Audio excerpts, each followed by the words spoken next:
Hello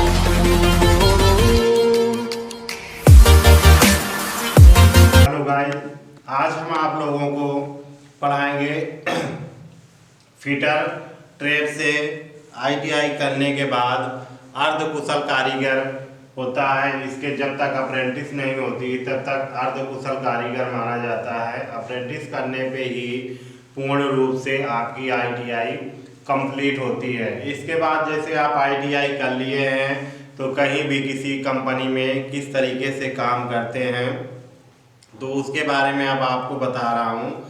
प्रशिक्षार्थी निम्नलिखित रूप में कार्य कर सकते हैं तो किस तरीके से कार्य कर सकते हैं। इसके लिए देखिए नंबर 1 पे क्या है कि आपका कौन कौन से कार्य कर सकते हैं। प्रशिक्षार्थी उद्योगों में अर्ध कुशल फिटर के रूप में कार्य कर सकता है। जो आपका प्रशिक्षार्थी है आईटीआई करने के बाद अप्रेंटिस करने के पहले अर्ध कुशल कारीगर के रूप में आपका किसी भी कंपनी में आप कार्य कर सकते हैं। इसके बाद है आप प्रशिक्षार्थी पाइप फिटर, खराद डीलिंग, वेल्डिंग, निरीक्षण तथा मापन, सामान्य फिटिंग कार्यों की देखरेख तथा सुरक्षा के क्षेत्र में कार्य कर सकता है। जैसे कोई भी फिटर है करने के बाद बिल्डिंग, पाइप फिटिंग, डीलिंग ये सारे कार्य कर सकता है। मापने का कार्य, कोई भी जात मापना है या उसकी कटिंग करना है, ये कार्य सारे एक फिटर अर्ध कुशल फिटर कारीगर कर सकता है।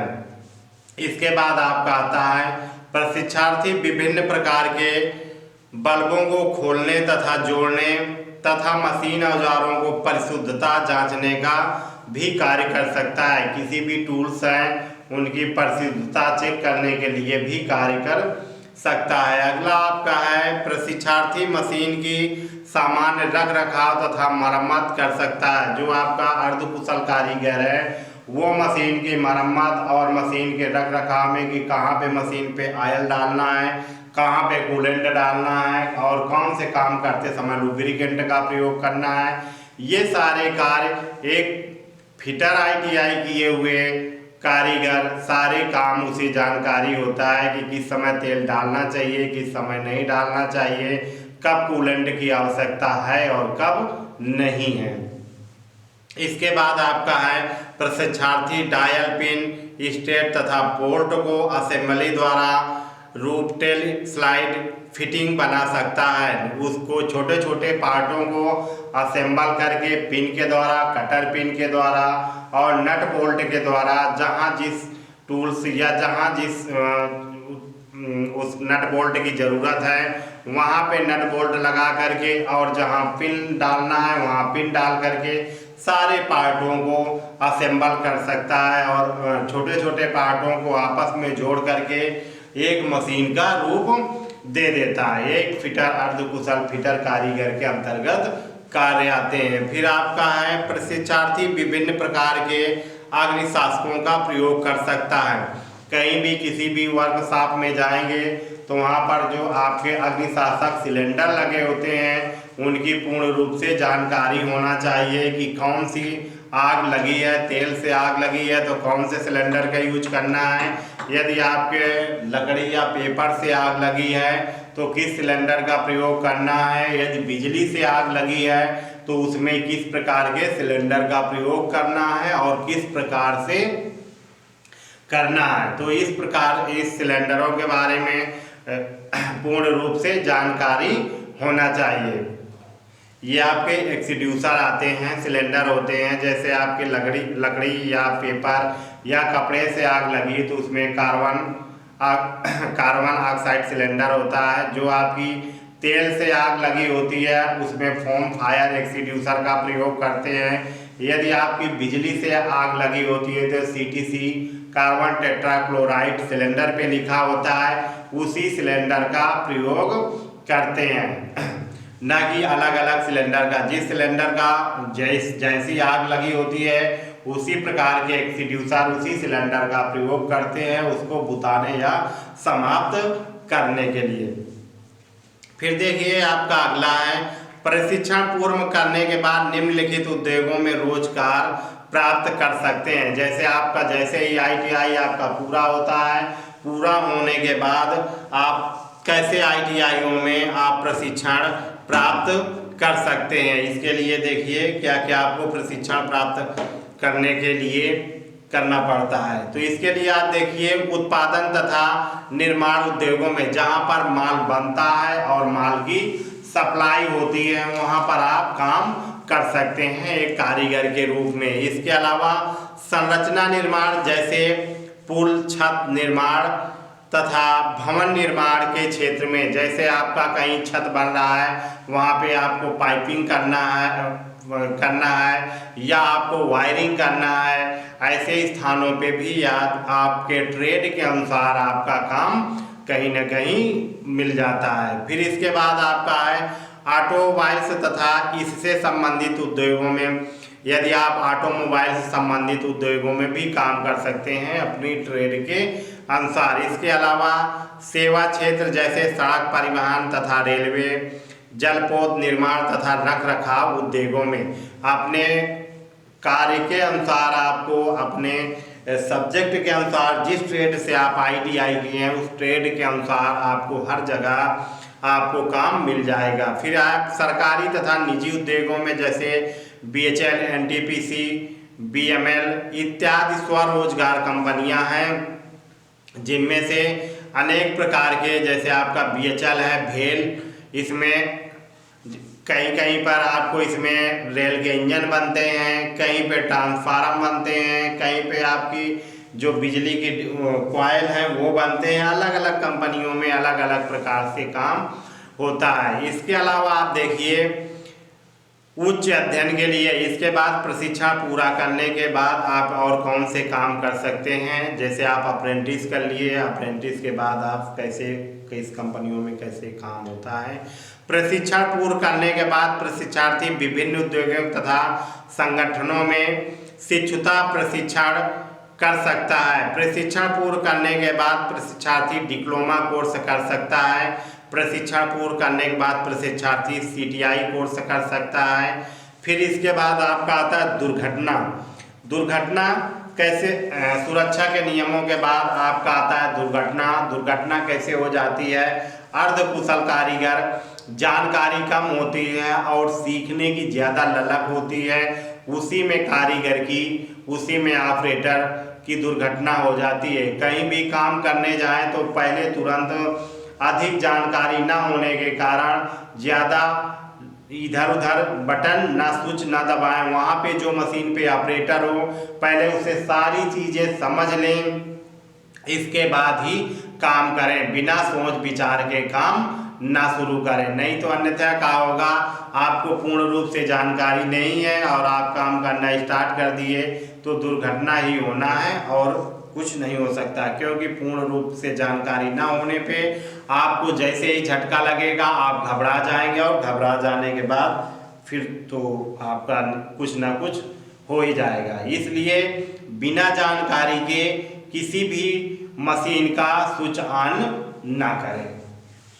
देखिए अब आगे आपका दुर्घटना में देखिए आपको कैसे करना चाहिए बिना जानकारी के। दुर्घटना में बता रहा हूँ, कार्यशालाओं में कार्य के दौरान छोटी बड़ी भूल और लापरवाही दुर्घटना की संभावना बढ़ा देती है। जैसे आपस में कोई कारीगर काम कर रहा है, आप उसके कंकड़ फेंक के मार देने पे क्या होता है कि वो कारीगर आपकी तरफ मुड़ के देखने लगा और मशीन में उसका हाथ ऐसे चल रहा है, तो क्या होगा, वो आपकी तरफ देखा नहीं और हाथ अंदर गया नहीं, इससे दुर्घटना होती है। कान में लीड लगा करके बात न करें या गाना ना सुने, या 5 मिनट के लिए फ़ोन आ रहा है पहले आप मशीन बंद कर दें, मशीन करने के बाद में ही आप बात चालू करें, बात कर लें 5 मिनट, इसके बाद ही मशीन चालू करें। नहीं आप बात कर रहे हैं फ़ोन से और उधर आपका हाथ चल रहा है, तो उसमें क्या होता है, उससे भी दुर्घटना होती है।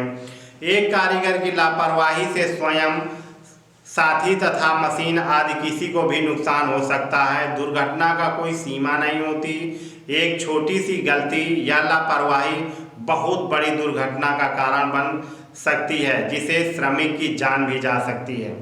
जो आपकी दुर्घटना है वो छोटी नहीं होती, थोड़ी सी लापरवाही से बहुत बड़ी दुर्घटना का रूप बन जाता है। तो इसलिए दुर्घटना का कोई मूल नहीं है कि कैसे आप किसी को कर सकते हैं। आपके साथ वाले को हो सकती है, श्रमिक को, जिससे कि आप सावधान रहें और अपना सही से काम निपटाएं। फिर देखिए दुर्घटना के कारण क्या होती है? अज्ञानता। मैं पहले ही आपको बता चुका हूँ। नंबर 1 अज्ञानता। अर्ध कुशल कारीगर होता है, उसे ज्ञान कम होता है और अज्ञानता के कारण वो किसी भी मशीन में जा कर के तुरंत इसका बटन अनाप उसका अनाप करता है और मशीन स्टार्ट हो जाती है और पूर्ण रूप से जानकारी न होने पे दुर्घटना का शिकार हो जाते हैं। देखिए, मशीन एवं उपकरणों की जानकारी के अभाव के बिना कारीगर द्वारा अपनी कार्यकुशलता पर जरूरत से ज़्यादा अधिक भरोसा करते हुए कोई ध्यान न देना। ज़रूरत से ज़्यादा आप चालाकी करते हैं या मुझे ज़्यादा जानकारी है, उस हिसाब से मशीन को चालू कर देते हैं। फिर आता है रुचि में कमी।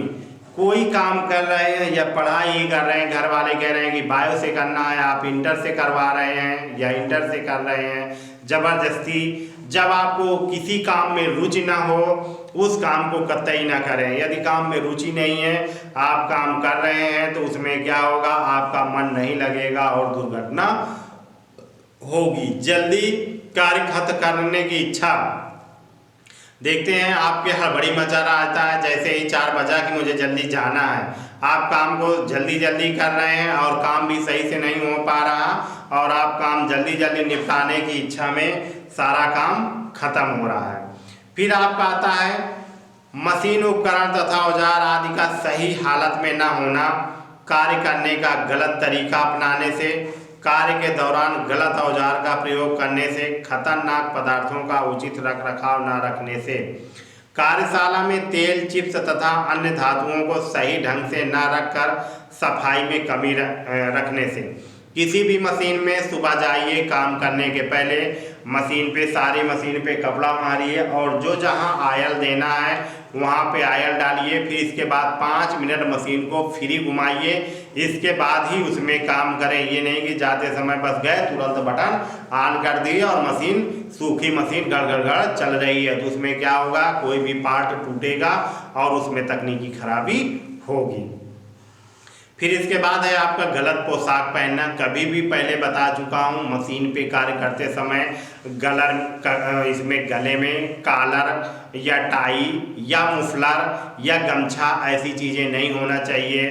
हाथ पे चूड़ा ना हो और उंगली पे अंगूठी बड़े नग की ना हो और बाल बड़े ना हो, ताकि काम कर रहे हैं आपका और मशीन का सेंसिटिव वाली मशीन है, सेंसर छोड़ दिया तो आपका हाथ अंगूठी की वजह से जल्दी ऐसे खिसका नहीं पा रहे, तो आपकी उंगली कटना ही कटना है। यदि आप गले पे रुमाल या टाई या पट्टा कुछ भी डाले हुए हैं, आप काम कर रहे हैं, ऐसे पट्टा स्पीड में चल रहा है, उसकी हवा में जा कर के आपका टाई या मुफलर या आपका गमछा फंस गया तो आप सीधे उसके लपेट में चले जाएंगे।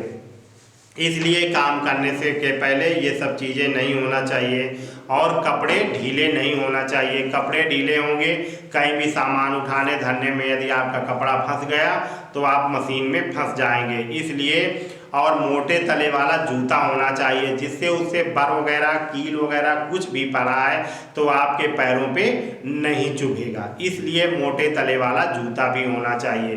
कार्य करते समय डांगरी का प्रयोग करें, जिससे कि आपके कपड़े भी नहीं खराब होंगे और डांगरी मोटी होती है, जिससे कि आप बिल्डिंग करते हैं या आप ड्रिल मशीन में ड्रिलिंग करते हैं तो उससे निकले हुए चिप्स आपके शरीर में गर्म नहीं लगेंगे यदि मोटे कपड़े की आप डांगरी पहने हैं। तो इस बिल्डिंग करते समय उससे जो चिंगारियां राड से निकलती हैं, यदि आप ऐसे कपड़े नैलून टेरिकॉट में पहने हैं, उससे निकली हुई चिंगारी या उससे निकला हुआ धुआं आपकी स्किन पे नुकसान पहुंचा देगा। इसलिए मोटे कपड़े की डांगरी पहने होंगे तो जो उससे निकली हुई चिंगारी आपके शरीर पे और धुआं प्रवेश नहीं करेगा, जिससे कि आपकी त्वचा को कोई नुकसान नहीं होगा।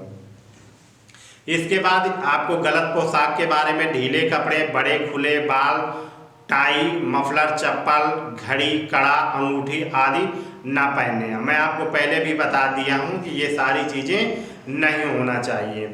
फिर आपका आता है गलत योजना। कार्यशाला लेआउट में मशीनों के बीच कम जगह, आवागमन के उचित रास्ते न होना तथा कच्चा माल और तैयार माल का रख रखाव उचित स्थान पर न होना। कहीं भी कार्य करते समय आपकी मशीनों के बीच में जगह ज़्यादा ना होना कि आना जाना ये सब नहीं है। कंजेस्टेड एरिया है तो वहाँ पर सही से माल ना के रख रखाव के लिए कि पेटी ना होना कि कच्चा माल किस में डालना है, जो डस्ट वाला निकला वो किस में डालना है, और जो तैयार माल है उसे अच्छे माल को कहाँ रखना है। जब आपका कंजेस्टेड एरिया होगा, थोड़ी थोड़ी जगह पे मशीनें लगी होंगी, तो आप अपने माल का रख रखाव सही तरीके से नहीं कर पाएंगे। फिर देखिए आपका आता है सुरक्षा, वही सेफ्टी के बारे में जो मैं आपको चैप्टर बताया हूँ। सुरक्षा एक प्रकार का माध्यम है जो हमारे दैनिक कार्यों को नियंत्रित करता है। इसके लिए आप कारण होने वाली दुर्घटना से बचाती है। कार्यशाला में सुरक्षा का मुख्य 3 बिंदु से संबंध रखना है। आपका है मेंस कारीगर, फिर आपका आता है मशीन, फिर इसके बाद आपका आता है मटेरियल। मेंस में जो कारीगर है वही सुरक्षित नहीं रहेगा तो वो अपनी मशीन की कैसे सुरक्षा कर पाएगा। जब मशीन नहीं सुरक्षित रहेगी तो वो मटेरियल किस प्रकार से सुरक्षित बना पाएगी। सबसे पहले होता है आपका मेंस, जो ऑपरेटर होता है वो सुरक्षित रहेगा, तभी मशीन का कोई भी पार्ट खराब होगा। तो जब कारीगर कोई भी मशीन का पार्ट खराब होगा तभी बना पाएगा, और जब मशीन का पार्ट नहीं सुरक्षित रहेगा तो वो जो आपको जाप बनाना है या कोई भी मटेरियल बनाना है तो वो कैसे सुरक्षित बना पाएगा। इसलिए सबसे पहले मेन सुरक्षा होती है जो उसका ऑपरेटर होता है। ऑपरेटर मशीन को सुरक्षित करता है और मशीन सुरक्षित आपके जाप और पार्ट को करती है। तो फिर देखिए इसके बाद कार्यशाला के अंदर सुरक्षा को ध्यान में रखते हुए 3 श्रेणियां आपको बांटी गई हैं। पूर्व सुरक्षा का है, इसके अंतर्गत में कार्य करने से पूर्व प्रयोग में लाए जाने वाले मशीन, उपकरण, औजार आदि की सफाई करने के लिए सबसे पहले सुरक्षा होना चाहिए। जैसे ही आप जाएंगे किसी मशीन पे तो सबसे पहले कपड़े से मशीन को पूर्ण रूप से सुरक्षित करेंगे और सुरक्षा कर सफाई करेंगे। सफाई करने के बाद उसमें तेल वगैरह डालेंगे और 5 मिनट मशीन को फ्री घुमाएंगे। फ्री घुमाने के बाद में ही उसमें कार्य करेंगे, ताकि आपके मशीन में यदि कोई भी पार्ट लूज है या कोई भी पार्ट आपका टूटा हुआ है तो 5 मिनट तेल डालने के बाद मशीन से पता चल जाएगा कि आपके मशीन में कौन सा पार्ट ठीक है और कौन सा पार्ट खराब है, जिससे कि आपकी कंडीशन जब भी सही रहेगी तभी आप उसमें कोई पार्ट बना पाएंगे। फिर आपका आता है कार्य के दौरान। इसके अंतर्गत कार्यशाला उचित औजारों का उचित स्थान पर भली प्रकार से रखना।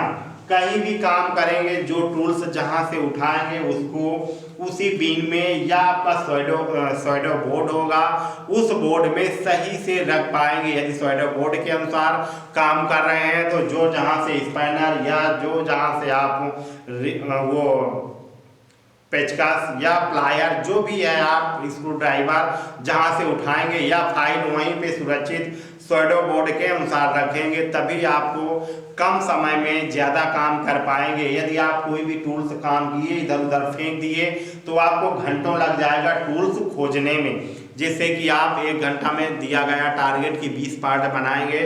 जब आप सही से टूल्स नहीं रखेंगे तो आप टारगेट पूरा नहीं कर पाएंगे। फिर आप आता है कार्य के पश्चात सुरक्षा। कारीगर द्वारा कार्य समाप्ति पर प्रयोग में लाए गए सभी मशीन, औजारों और उपकरणों को साफ कर उचित स्थान पर रखना चाहिए। काम समाप्त होने के बाद जो आपके टूल्स हैं उनको सही जगह में रखना चाहिए। काम पहुंच करके जैसे ही आपका काम समाप्त हो उनको सही दिशा में या सही जगह में रखें, ताकि आपको दूसरे दिन आकर के उन टूल्सों को खोजना ना पड़े। फिर इसके बाद आपका आता है कार्य कर्तन औजारों के प्रति सुरक्षा एवं सावधानियां। जो आपके कटिंग टूल्स हैं,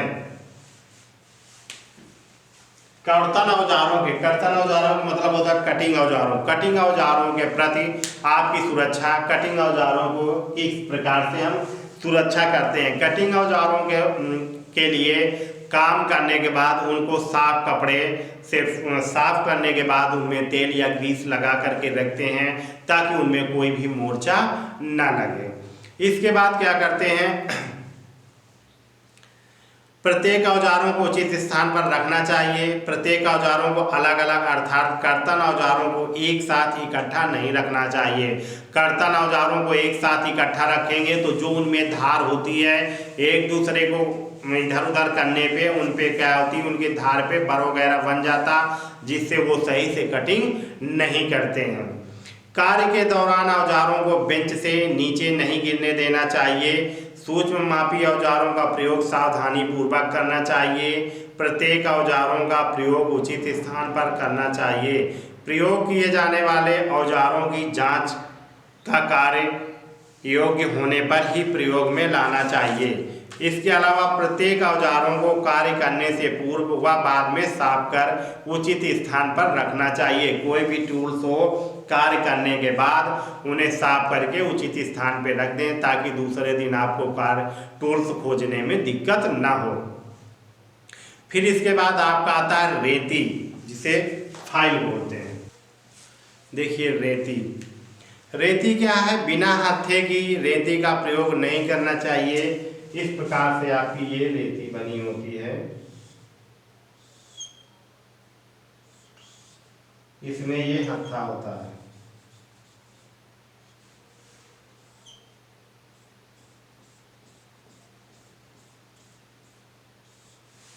ये बिना हत्थे वाली, ये इसमें हत्था लगा हुआ है, मैं हत्था लगा दिया हूं आपको। बिना हत्थे वाली फाइल का प्रयोग नहीं करना चाहिए। इस प्रकार बिना हत्थे वाली फाइल का प्रयोग नहीं करना चाहिए।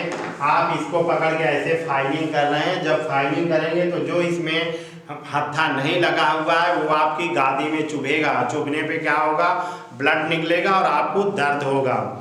फाइलिंग के दौरान कभी भी हत्थे के स्थान पर रुई या पैड या जूट का प्रयोग नहीं करना चाहिए। फटे हत्थे की रेती का प्रयोग नहीं करना चाहिए। इसमें जैसे हैंडल लगा हुआ है और हैंडल फट जाता है, उसका प्रयोग करेंगे तो आपके हाथ पे चिमोटा लग जाएगा, जिसके कारण फटे हुए हैंडल वाली फाइल का भी प्रयोग नहीं करना चाहिए। फाइलिंग के दौरान पकड़ सदैव मजबूत होनी चाहिए। रेती के ऊपर कभी भी जाप को नहीं रगड़ना चाहिए।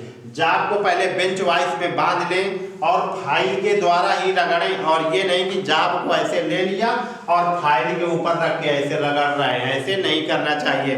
पहले जाप को बेंच वाइस में बांध लें, फिर इसमें फाइलिंग करें। फिर इसके बाद आपका आता है चीजल मीन्स छेनी।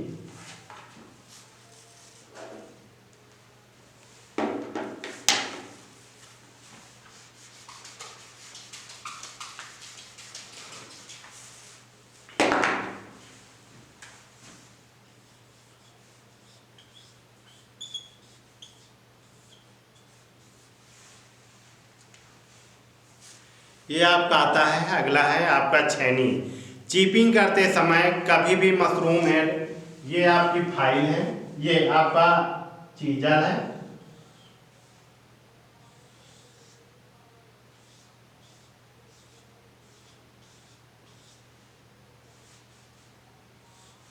ये आपका चीजल है। चीजल में ये मशरूम हेड है।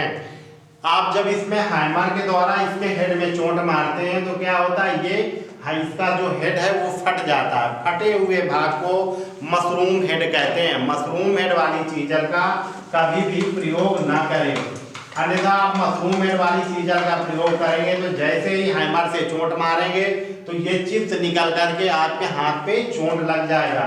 इसलिए मशरूम हेड वाली चीजल का प्रयोग ना करें। जब इसका प्रयोग करना हो तो इसको पहले ग्राइंडर पे ले जाएं। ग्राइंडर पे इसके ये जो चिप्स, फटे हुए चिप्स हैं मशरूम हेड के, इसको पहले ग्राइंड करके इसको पूरा फिनिश कर लें, चिकना कर लें, तभी मशरूम हेड वाली चीजल का प्रयोग करें, अन्यथा मशरूम हेड वाली चीजल का प्रयोग ना करें, जिससे कि आपको चोट लग जाए। चीजल के समय जो आपकी छेनी होती है उसको मजबूती से पकड़ें। ये खष्टभुजा आकार में, अष्टभुजा आकार में, इसी भुजा आकार में होते हैं। इनमें यहाँ पे ढाणी जैसी बनी होती हैं, जिससे कि गर्मी के दिनों में या आपके हाथों पे चिकनाई लगी होने पे क्या होता है कि जैसे चोट मारे तो ये चिकना नहीं रहता। इसमें ऐसे ये आपकी ये लाइनिंग इस तरीके की इसमें लाइनिंग बनी रहती है कि जिससे कि आप अच्छा से इसको पकड़ पाएँ, इसमें ग्रिपिंग अच्छी पकड़ बनी रहे। इसलिए इसमें खर्च भुजाकार में ये आपकी छेनी पाई जाती है। चिपिंग के दौरान चिपिंग गार्ड का प्रयोग करना चाहिए। चिपिंग के दौरान ध्यान कर्तन बिंदु पर ही होना चाहिए। चिपिंग करते समय जिस बिंदु पे हमें इस बिंदु की कटिंग करना है तो इसी बिंदु पे ही हम लगा के मारे, जिससे कि हमारा अच्छी तरीके से कटिंग हो जाए।